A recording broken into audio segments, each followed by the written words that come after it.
Hello, you Saturday night bastards. Welcome back to Squire Syndrome podcast. I hope you're well. I'm your host, Ben Gilman. As always, I welcome you to our TV film slash... bollocks. I have screwed up the thing, but I'm going to keep on going. Welcome to our TV slash film podcast. I hope you're well this fine week. As always, I'm joined by Helen Watkins. Yo, how you doing? And Tara Chloe.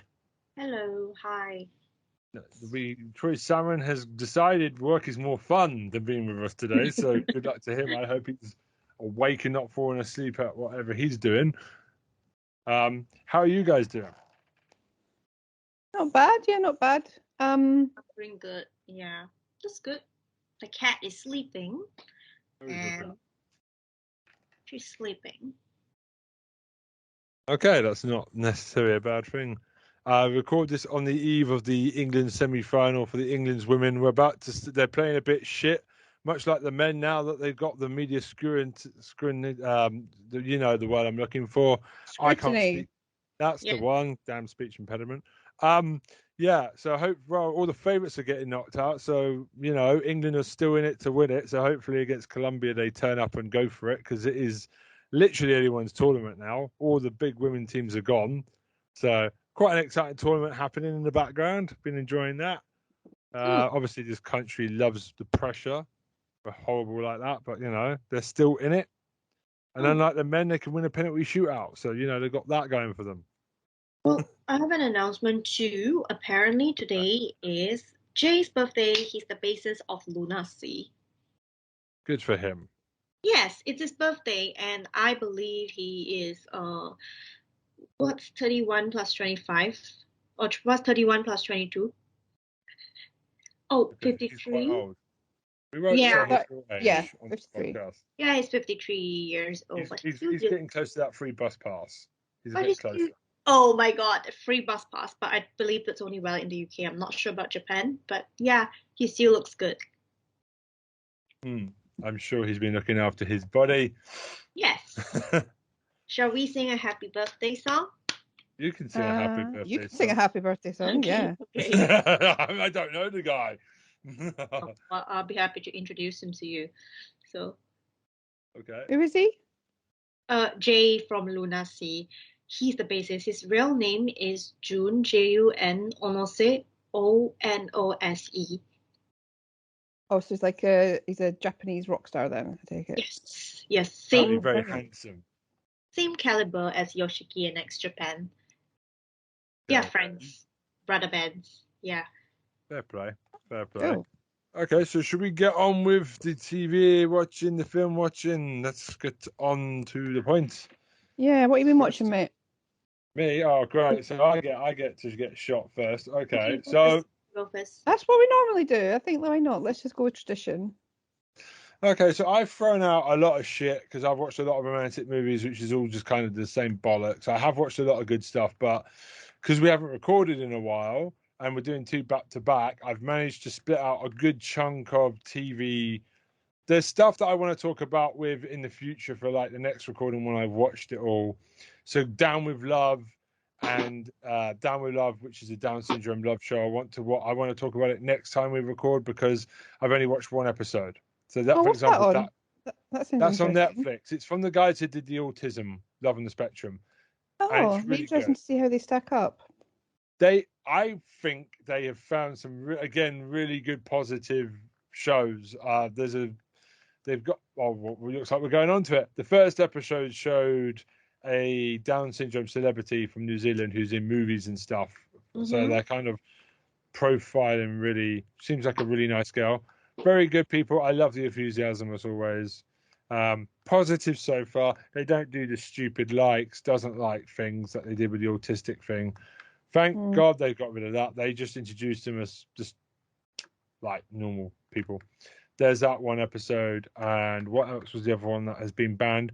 Pending Train, which is a new show from Netflix from Japan where a train goes off into the future, 30 years into the future, and Japan's basically it's fucked. So like end of the world type of shit. But it's again only one episode, so I haven't really had time to watch it. They both landed. Heartstoppers. We'll start with Heartstoppers. Actually, let me just stink this on here. That was the Heartstopper one I was couldn't. on my list, but we can talk I about have watched up until halfway so far, because Netflix tends to put a lot of stuff at the same time, Yeah. which is quite annoying because then they throw out the Zombie versus 100 as well, which I'll talk about next week. They've also got various things on at the moment, which is annoying when they put them all in the same week. So basically, I think Heartstoppers is still good. It's like we said last year, positive, very lovely characters, very positive. That doesn't really do all the how do I say it? Like it hasn't decided to do the mopey row. It's still very mostly positive and fun to watch, and it's dealing with stuff, but it's not wallowing in it. It's kind of taking a massive step forward for positive gay storylines. I feel like that's a big deal, and like it's good to feel a bit positive because how many shows have we seen about HIV and AIDS and stuff? I feel like we need to move modern way and be more positive with like the reinforcement of stuff. Like this is a show that is continuing the good trend. I don't think they're going to break them up, which is good because how many romantic shows? All I want them to do is the main two, I want them to stick together, but find new challenges for them. So one of them's got to come out, and they're figuring out how to do that. And that's a good way of dealing with it, but they're still the most nicest couple on TV at the moment for me. Lovely. Most people would call it cheesy. Don't mind a bit of cheese. When it's this happy, the characters are all really interesting. They've even given the book guy something to do. He's got a little side plot going off over there, finally. He's not just a book guy. I'm happy about that. How do you think it's going? I think it's good. I think that they've decided what I like about it is that it's like I think gay and kind of gender diverse teenagers don't really get the same level of aspirational shows as kind of straight ones or like, cisgender people. So it's like I like that they've kept it very aspirational, very nice. There's of course there's challenges, but like I think the point of these shows is often like escapism. So the people that need escapism on these type of shows don't really get it because, as you said, they're usually focused on like homophobia or like overcoming really bad challenges and all that stuff. And it's like, no, this is just a nice little aspirational show. Well, not little, it's huge, but it keeps it very aspirational, very light, very nice. And yeah, I think a lot of people are feeling very happy to have the representation on screen that they didn't have when they were younger, like a lot of older people. And it's nice for the younger people to have it in a way that doesn't feel forced or unnatural. It's nice. I really enjoyed that. And it's gentle as well. And it's not. Yeah. And the thing about it is, it's not preaching a message. It's just telling a story very lightly about what's going on, what they're dealing with, explaining stuff. I've learned a lot. There's another thing that I'll talk about later that, again, I learned a lot about that lifestyle. But yeah, it's but the good. Fact that the fact that it isn't preaching is the message, isn't it? Like it's the message is that the teenage drama is teenage drama, no matter who you love. Exactly. And it's not, and it's saying it's got loads of characters from different backgrounds in it, and it's just generally a lovely show. And I like that, supportive parents. It's good to see this type of stuff. Yeah. And that's good writing. It doesn't need to make some like weird. It doesn't need to make some out of nowhere statement. It's just positive message and wording, and like, you know what I mean? That's what I like about it. I feel like I can watch it and just enjoy it. Yeah, I mean, I like how like one of the main characters got very supportive parents, but he's scared to come out in a more broader sense, and the other one came out to his parents quite young, but his parents aren't as open-minded. Yeah, it's a nice, interesting balance. Like, just because you've got open-minded parents doesn't mean that your story's over. Yeah, and then just because your parents are open-minded doesn't mean you can tell anybody else about it. No, I mean, I love the fact about the dad, Will's dad. He's not obviously clearly. His first thing is like he accepts it, but he also has gone when he finds out there's a boyfriend. He's like, "Well, you're not having sex in the house," which is a normal thing for a parent to do when you find out you have a partner. You go, "There's no sex in this house, young man, young lady," which is just like, I like how that was normal. Like he was like, "No, you're having that door open," which is what every kid hears when you tell your parent you've got a boyfriend, girlfriend, right? Yeah, And I love exactly. that. That's so just lovely and normal. And I think there's something about that I can really like. Or through Olivia Colman is approaching David Tennant levels of being everywhere. She's great to see her and everything. I forgot she was a parent of the big rugby lad. I also enjoy as well. Have you got to the school trip yet? I haven't got. No, I've only got halfway through season 2 because I've been. The teachers are like, okay, the boys have got to share with the boys and the girls have got to share with the girls, and it was like, oh, and all the gay kids are like, yeah. Yeah, that was at the school table, and they were like, oh, okay, cool, and that was quite funny as well. That was really quite funny. Oh no, what a shame. Yeah, well, I love that they were mocking it. So Heartstoppers season 2, like it. It. I watched Bros. Oh, that was a lovely film, I thought. It's like very funny, and it just smashes all the stereotypes, like aggressive gay sex, just to like get in the mood. And triples, I didn't know that was a word. It's just a very interesting film that is empowering. It's just very.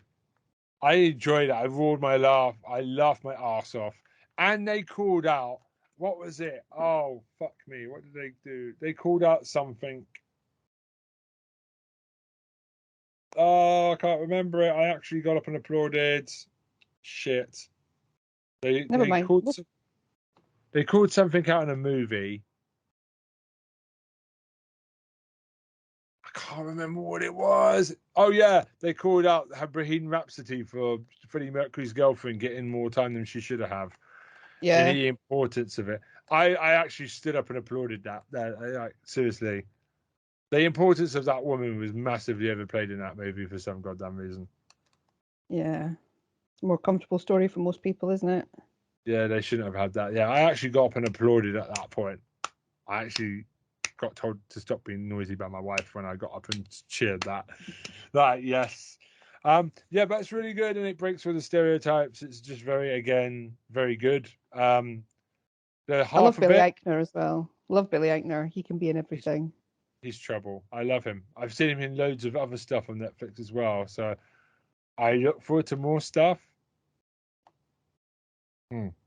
Definitely. No, it's a really important film as well, I think. Like, nice little mainstream rom-com. What I like at the beginning is it just has that little bit of he's having a chat with a Hollywood executive about a gay bromance movie, and he's like, "Oh, we want to have a really positive one." And his first thing is, "Yo, your first mistake is not all gay people are nice." And I thought, okay, you got me on board. This is going to be like a more realistic portrayal of it. Like this isn't some. They kind of avoid a lot of the plot holes a little bit with like the breakup stuff, and it felt a bit more real. Obviously, you've got to break them up to get them back together, but it still kind of feels it avoids a lot of the pitfalls. I'm a big fan of it. I did love the bit where they were wrestling on the grass on the picnic, and all the guys are like, "Oh, it's a fight, it's a fight." Then they start making out, and they're like, "Oh, my bad. Yo, you're good, bro." That was quite funny in the part. That was really funny. Yeah, Tara would enjoy this movie. Lots of naked men. The foursome. The one where the one guy, the other one out keeps getting pushed away. It made me cry. The foursome where one of them was getting pushed out, where the other three were going for it, was hilarious. I don't think I've laughed so hard in all my life. That's the thing. It was genuinely funny too. Like it wasn't just like your average rom-com with the two men wedged into the part where a man and a woman normally be. Like it was actually really funny in a way that it wouldn't have been if it was a quote-unquote straight rom-com. I loved it. I loved Bros. Cool. I watched the half of it, which is based on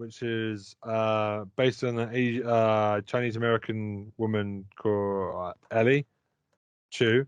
So this is a rom-com, not one just because it's got it's not all right cast, but again, deals with a rom-com in a way where if you pay attention, I'm not going to spoil it. It's on Netflix. I want you both to watch just the half of it. Really good romantic movie.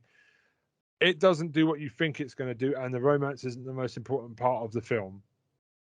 Oh, interesting. There's a look from the main actress at the beginning of the film that I caught that other people didn't. And I knew where she was going. I knew what her preference was from one look.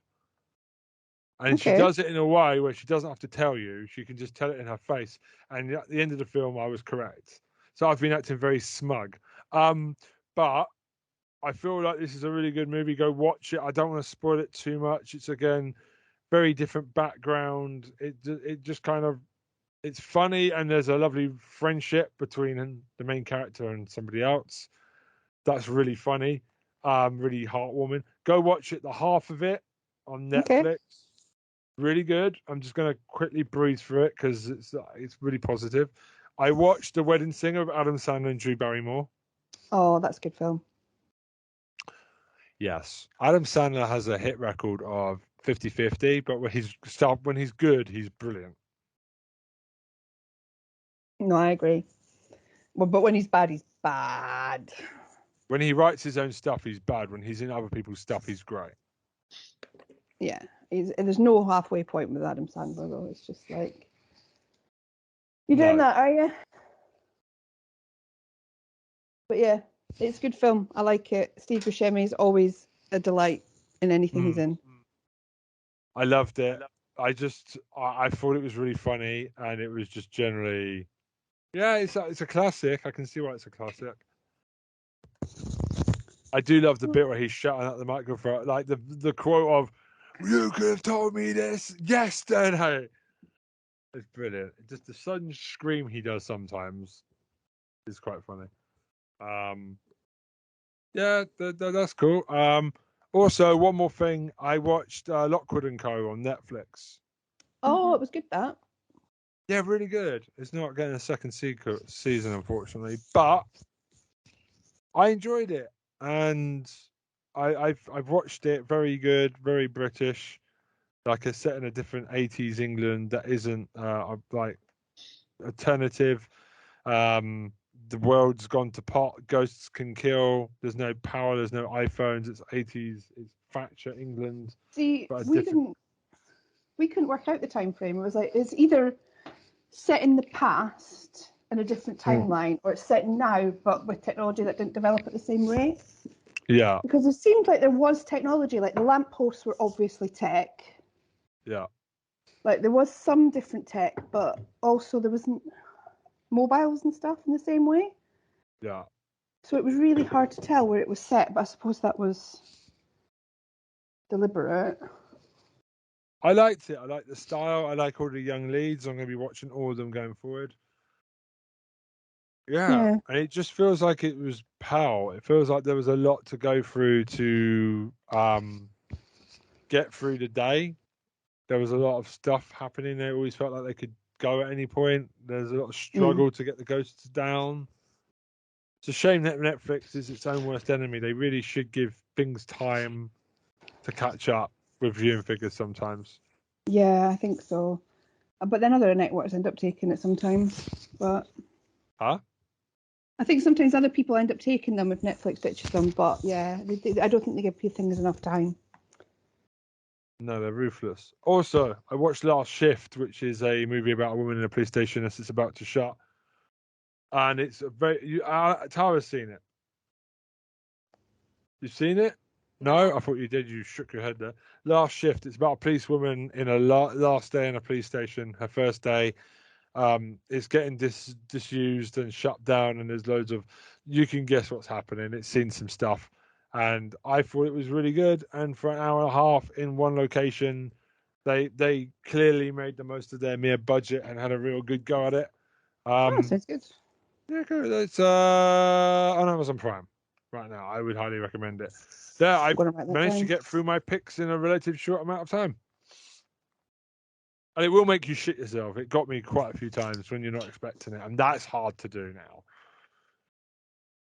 Speaking of Joe Cornish, I just remembered if you want anybody wants a little insight into life in fancy London, I went to a gig 2 weeks ago, and I saw Edgar Wright and Adam Buxton there. Ooh, how did it go? It was good, yeah.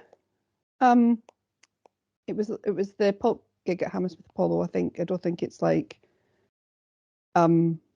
making inciting stalking to tell people about a gig that happened 2 weeks ago. But yeah, it was very nice, and I was very excited to see them. It's like, oh look, that's Edgar Wright. Oh look, it's Adam Buxton. Tara, you've watched a lot of Edgar Wright movies, right? Sorry, watch a lot of. Edgar Wright movies. What's that? Shaun of the Dead, Shaun of the Dead. Baby Driver, Scott Pilgrim versus the World, Last Night in Soho. Yeah, I could but go on. those were 10 years ago. Yeah, are you a big fan of his stuff? Because he hasn't done a bad movie. Even his worst movie is fantastic. Scott Pilgrim. I watched it like 10 years ago in high school, maybe. Yeah, so I'm not sure if I can remember much, but to me, it's something that only comic book lovers would like. I think that's still the best comic book movie ever made is Scott Pilgrim. It's so just doesn't give a shit, Yeah. and it's brilliant. Well, it's because it's just embraced the fact fully that it's a comic book movie. Like all the best comic book movies do. It's the ones that try and be highbrow that end up boring. Like your film is stupid. You need to lean into it. Yeah, and that next to, I remember that year it came out. Also, like all the superhero stuff was shit, but Kick-Ass and Scott Pilgrim were the big two comic book movies where people went, "Oh, brilliant!" Marvel and DC are shit, but my God, these guys, no. It's the year of Wolverine, X-Men Origins Wolverine, and Fantastic Four something. It's just awful. It's an awful year for superhero stuff. Ghost Rider 2 and all that shit. Oh my God. I think it was Green Lantern time as well. And then Green Hornet that year as well. So all the comic book stuff was like Green Hornet, Kick-Ass, and Scott Pilgrim. It was all the independent stuff that was like the most fascinating superhero comics that year. All like your big other ones were not doing great. No. I think Marvel's taking stock at the moment now, isn't it? Like I think we need a few more little independent ones. Marvel kind of need to slow the train down and figure out where they're going. Well, they've kind of fumbled a bit, haven't they, because of the whole Jonathan Majors thing. I'm not going to comment on an ongoing court case because I don't like being sued. But they put a lot of eggs in that basket, and I think plans are having to be rapidly redrawn. Yes, it could get messy. It could get very messy. Needs to change because it has been really boring in the Marvel universe for a while now. We need to kind of start building to where we're going next. It's taking too long. I think Guardians of the Galaxy 3 was good.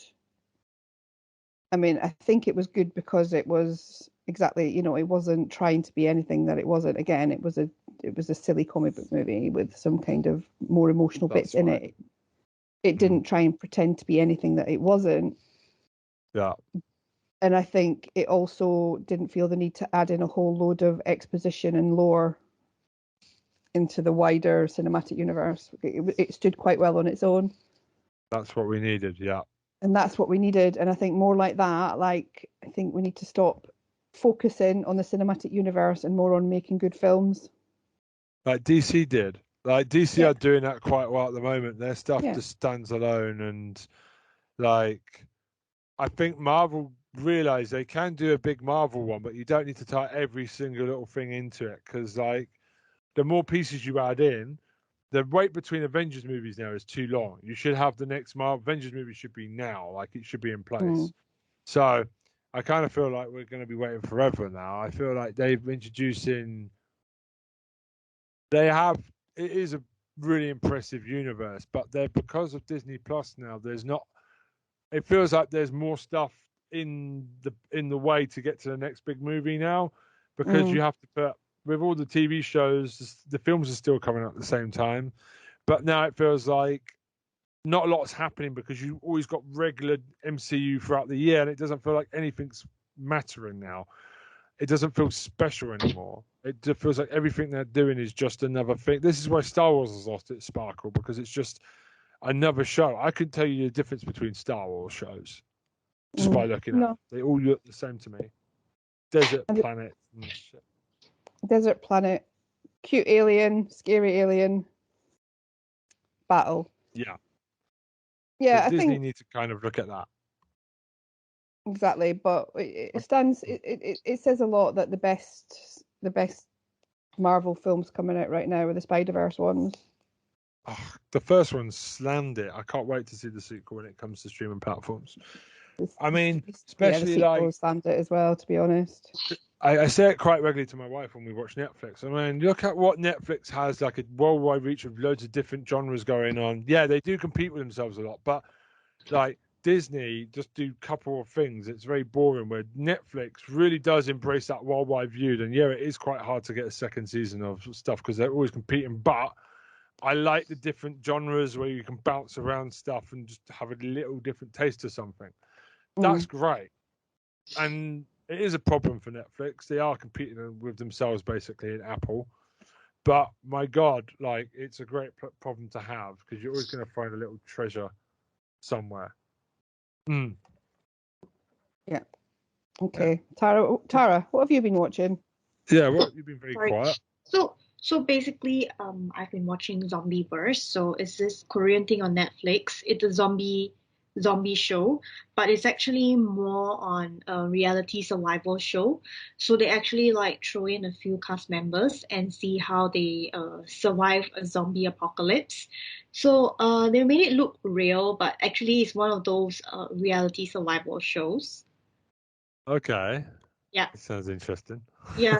So do you remember the latest Singles Inferno season 2? There is a Yes, I guy, do. yes, called Oh. Jin Young, the guy with the sleeve tattoo. His name is Dex. Yeah. So Dex, he's okay. also in this zombie show. And I don't understand why he was a dick in Singles Inferno, but in this show they made him look like the handsome and the cool hero who saves everyone. Okay. Yes, yeah. So it's like, is it like a game show where like they have to pretend to run from zombies and survive for a cash prize? Because I would watch the shit out of that show. Actually, there's no cash prize, but it kind of is like a game show where they have to run and survive. This is my shit right here. Yeah, you should watch it. But their cast members are actually, I think more Korean shows are actually, how do I say this? Like embracing diversity these days. Yeah, because we have 2 Black people and 1 Japanese from a K-pop group. Okay. Yeah, and the rest are Korean. Okay. And are they like members of the public? Celebrities, you mean? Oh, right. No, they're celebrities on that show, right? Okay. Yeah, they're all celebrities. So they are using their original identity. Yeah, they're playing themselves. Yeah. Oh, that's cool. Okay. They're not as annoying it. as British celebrities, are they? So far there are no British celebrities. No, what I mean is when we do British shows, they say celebrities very like if when you say celebrity, I mean someone I will know. When we do celebrity specials here, never a celebrity. It's somebody from the only way is Essex, and I've never heard of them before in my life. There's people that's not a celebrity. None of that. These are real actors and singers. Okay, cool. Yes. Yeah, there's people who've been on like one reality TV show who then just make their living doing celebrity specials. And it's that's like the problem with the Traitors has done this. The Australian one and the American one, they're all from other shows, from like other reality shows. Where our UK one, the beauty was, it was members of the public. What did the Americans and Australians do? Let's go get everybody from all like Survivor and Big. No, you've done it wrong. They're not. No, don't do that. Do members of the public. God damn it! What is this fascination with these reality TV people? But anyway, so what is basically the point? Is it down to the last person to survive, or does anybody push anybody out of a truck to the zombie hordes below? Or yeah. I mean, it does happen in the group where people begin to turn on one another. So cool. I mean, in the end, I can say there was a group of 8, if I'm not wrong, but 5 survived. No, a group of 9, but only 5 of them managed to get to safety in the end. The other 4 turned into zombies. Oh, that sounds amazing. What's the name of it? Zombie Wars. Zombieverse. ZOMBIEVERSE. Zombieverse. You have to type that to me. I cannot remember that. Please type that to me. Zombieverse, like Spider-Verse. Can I Right. type it in the WhatsApp group? Yeah, just do that for me, and then I'll put it in the chat. I'll put it in the description. No, I'm going to go watch this. This sounds like something that... You should watch it. It's funny. It's like fucking funny. They're on that. We have these type of shows. We have these type of shows in the UK where people go on the run, and they professional hunters will try find them. They go on the run across the UK, and that's the type of shit I love because it's so fascinating to see what people will do under pressure. Helen will know what I'm talking about. I do, yeah. Love that type of stuff because it's so interesting just to watch what people would do instead of just watching people in a house talk about how sexy they are or on a beach. This is like proper stuff I would do. I love that type of stuff. Or Traitors. That's why I love Traitors so much. Yeah. The UK one at least. Because it's so it is so cheesy, but it's so because you just don't know what people will do where you can turn on other people. Yeah, I mean, it happens all the time. Like in a zombie apocalypse, for example, they will just push someone in front of the zombies and run. I would do that too. Guess who? If this was Scry Syndrome doing it, you would all be getting pushed into the zombies. Oh no, not any of you. But guess who in real life I would push into the zombie pen? I think I know where you're going. Yeah. Sarah. Yeah. Sarah, you're going first. And the other one, the guy as well. Yes. Sarah is definitely. How many episodes is it?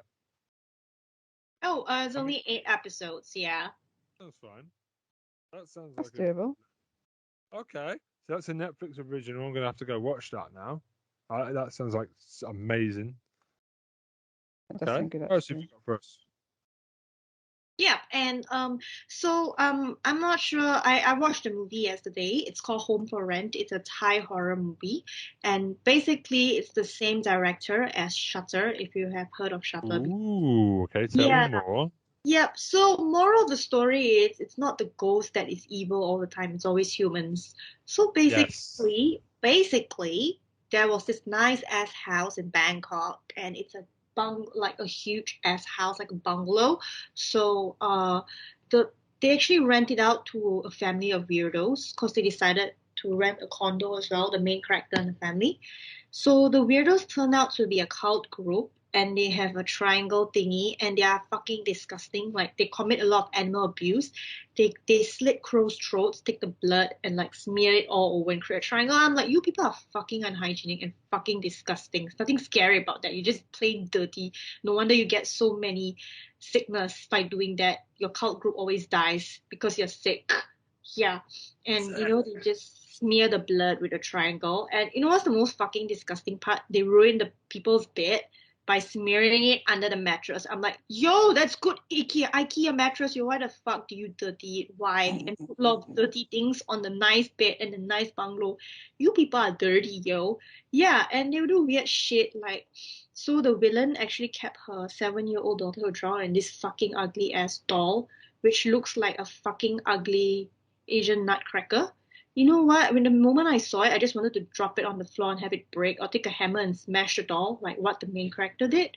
So basically, she tried to transfer the spirit from the doll into a living girl because she wants to bring her dead daughter back to life. So she schemed everyone and did shit.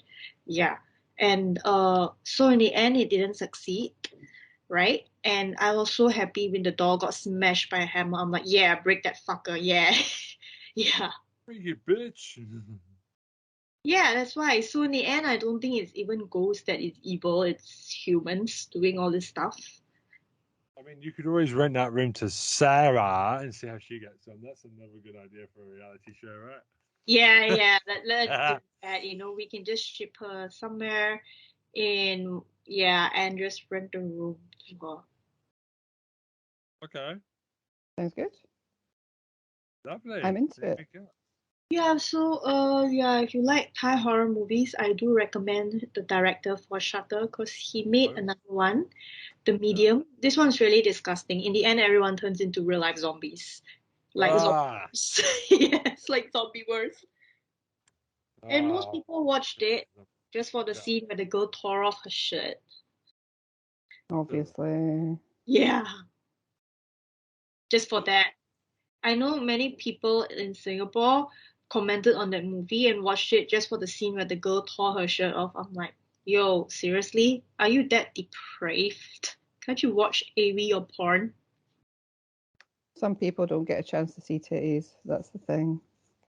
True, but I heard rumors that Pornhub is banned here. To be frank, I have never tried or never accessed because I have nothing to look there. All I need to do is look at my, Instagram and I see everything, things that I like. Oh, you can find anything on Pornhub. I've been told Yeah, by people. Pornhub is. I've never gone on there to married man. I heard rumors that Pornhub. it's banned in Singapore. Do you want me to try now? No, don't. I don't want you getting arrested.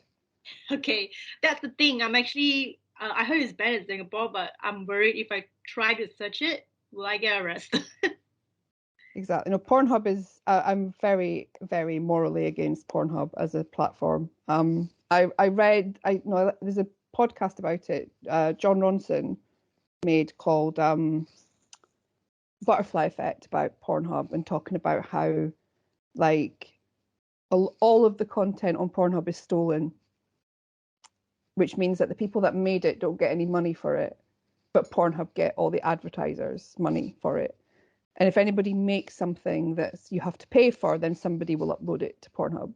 And then that means the person that made that thing doesn't get any money for it. So Pornhub are making all of this money, and it's the same person that owns all of the free porn hosting sites. And it just means that the people that are making it have less and less chances to make money, less and less chances to do things, and like having to put themselves in more and more dangerous positions in order to make money. It's really fascinating. But yeah, pay for your porn, everyone. Don't. And if pay for your porn. If you're married, yeah, don't. No, if you're married, double pay for your porn. I mean, the only porn that I get is on Instagram, and you know what kind of porn it is? Pretty porn. Yes, that's all I'm happy looking at. I don't want to look at their dicks, though. I just want to look at their titties. So Why would you want to look at dicks? I don't want to look at it. They're not fun to look at. As a man, even I think dicks are like, disgusting. Why would you want to look at them? They're like a fly's snout with big bulging eyes. I just like looking at six packs and that's Yeah, it. man's penis is like a fly's face. I know. I don't even want to look at the fly's face, honestly. That is a penis out, face. but yeah, this is all I like looking at, like just abs and titties, that's it.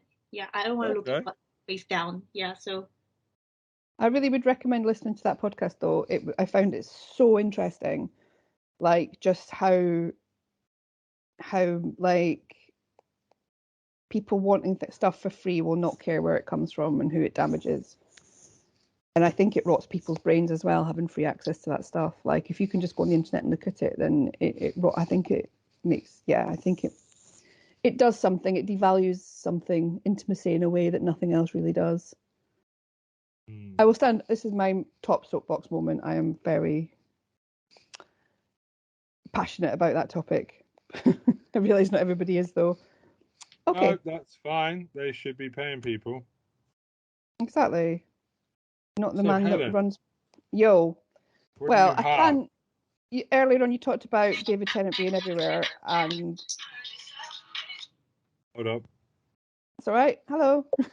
it was a cheeky. Okay. Right. So, what has Helen got? Well, we can't let a mention of David Tennant being everywhere and second series go past without talking about Good Omens too, right? Good Omens. Yes. Tell me about Good Omens. Michael Sheen. Is it better than season 3 of Staged? Please. It's very. I've not seen Staged actually. I think I need to. It doesn't go up its own arsehole like season 3 of Staged, where it's trying to be too fucking clever and it's eating itself. Go for it. No, it doesn't do that. For those of you who don't know, Good Omens is written by Terry Pratchett and Neil Gaiman. Well, the first series was anyway, based on the book, about an angel and a demon who love Earth and love each other. So they've decided to secrete themselves away on Earth and just live very quiet lives, running a bookshop and being a badass in a Bentley. And the second series is, we know that the angel Gabriel has fallen and doesn't know who he is, and it's about uncovering that mystery. So there's a mini episode. There's an episode in the middle of it as well that is got all of the League of Gentlemen in it. So all of the 3 actors, and Jeremy Dyson was involved in writing some of it, which made me very happy. I mean, Steve Pembleton's there, Mark Gatiss is there, Yeah, and Reece the other Shearsmith. one from Inside Number 9, whose name escapes me right now. Reece Shearsmith. Reece Shearsmith. So I'm not going to spoiler it, but it's apps. I mean, I think anybody who's spent more than 5 minutes on the internet in these last few weeks knows that it's the ending of season 2 is absolutely devastating, and still not over it, to be honest. But we'll leave that for another day. I think we need to make sure everybody's watched it before we start talking about the ending. Because Spare your soul to us now. Get it, rip it out. No.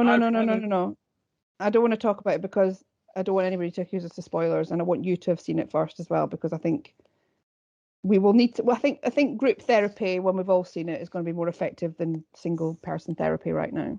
Yeah, maybe. Okay. Well, we got you back. Maybe I should watch it while I got my Prime account, because now I could do 2 seasons. I've just activated it because I bought a book and it gave me free Prime, because Prime love giving you free trials. Supposed to make any money. And I just thought, you know what? I'm gonna dip my toes in and watch a bunch of films. Also, I might as well do Good Omens.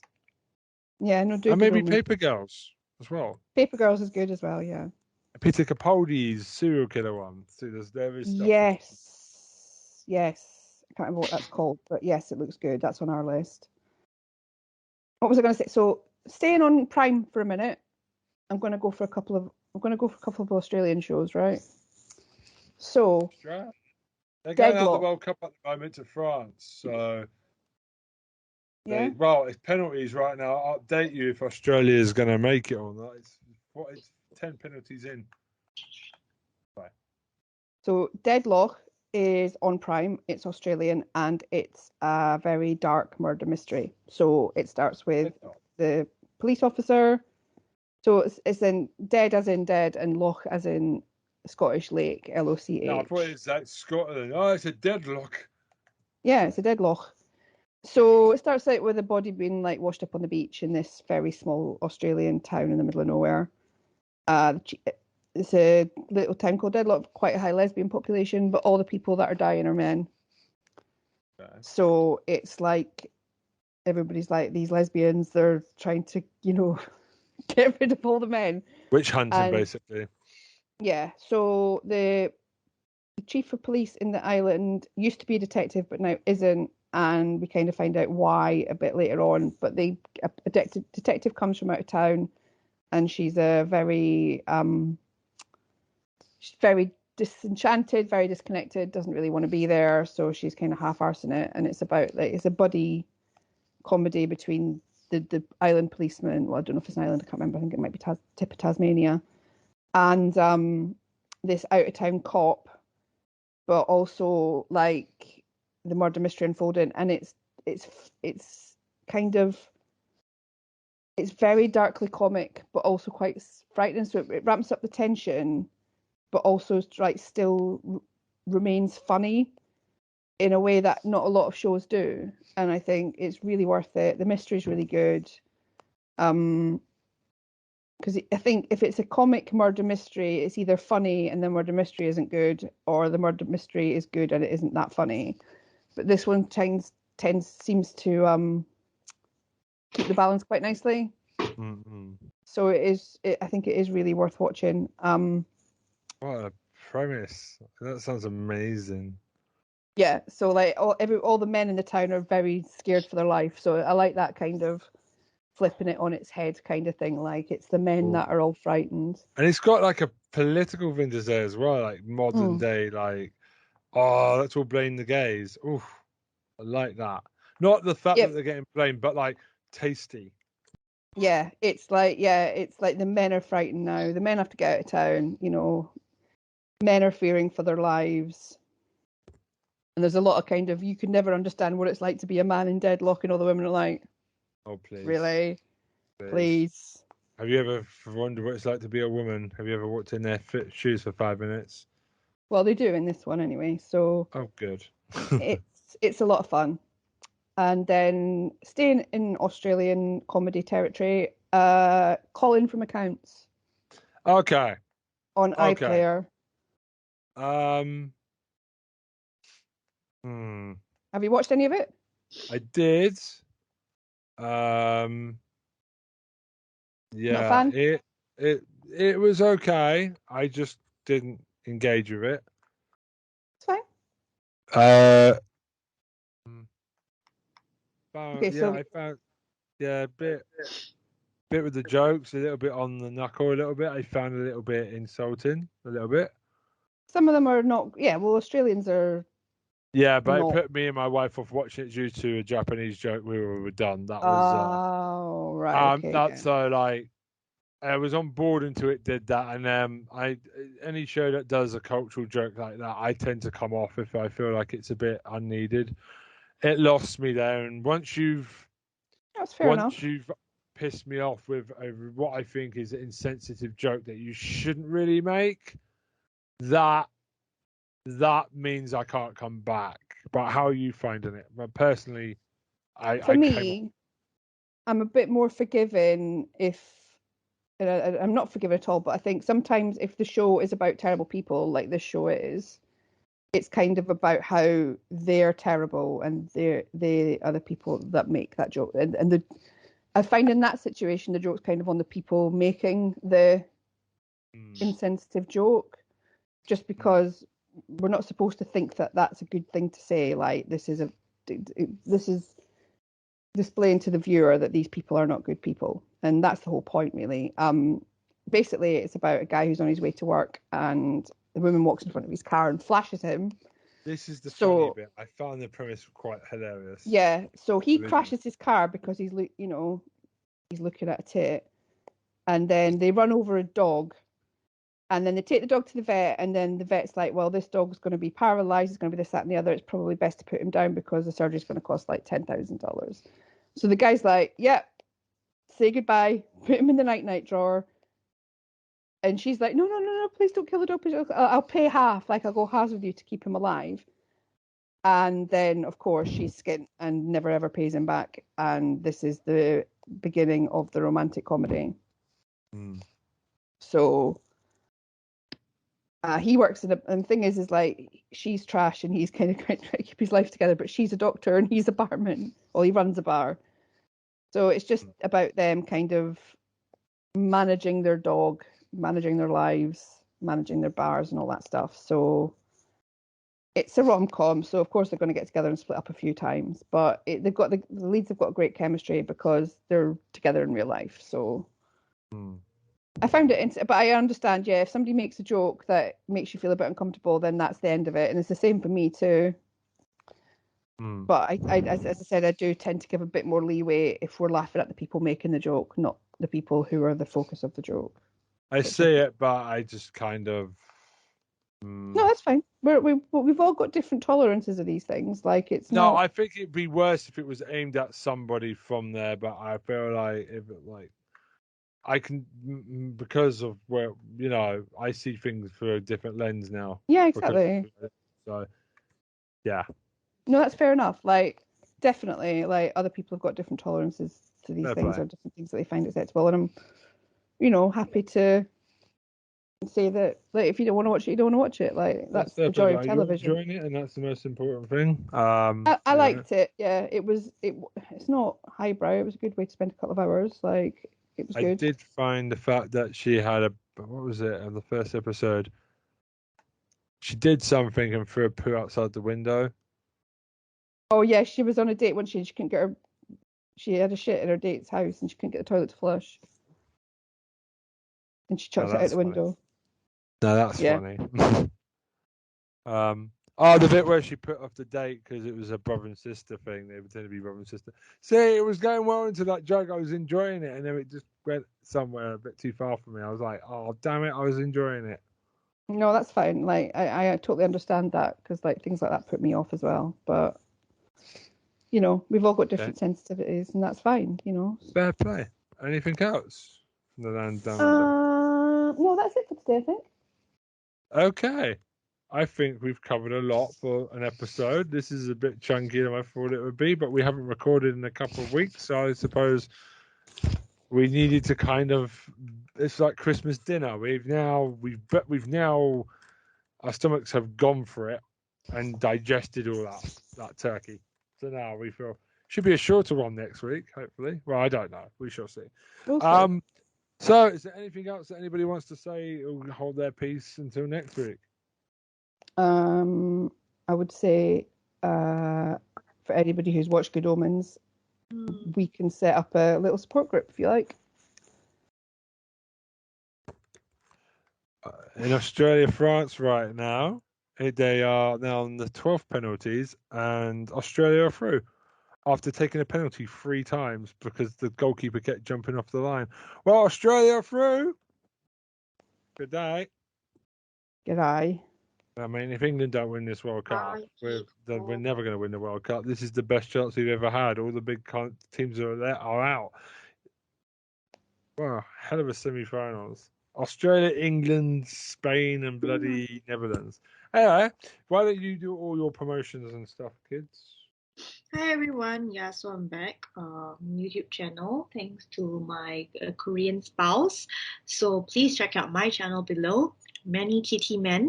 My spouse will bring all his TT Men friends, and you can also see me reacting to new music videos and so on. And my flatmate cat occasionally makes an appearance in the videos, so it's Cha-Cha. Ocha no Cha-Cha, Cha-Cha T. Yeah. So she's sleeping right now, but you can see her sometimes on my YouTube videos as long as I'll be in this country, that is. Yeah, if you want to send us an email or hit us up on Twitter, it's squareicing@twitter.com or @gmail.com. Okay, and everything else is in the description below because I cannot be bothered to list everything. Troy, when he's here, his stuff is in the description below. So we're going to leave you because we've got to do another recording ASAP after this one. So we've got to go. So it's goodbye from me. Goodbye from me. Bye. Bye. Well done, Australia, through and through.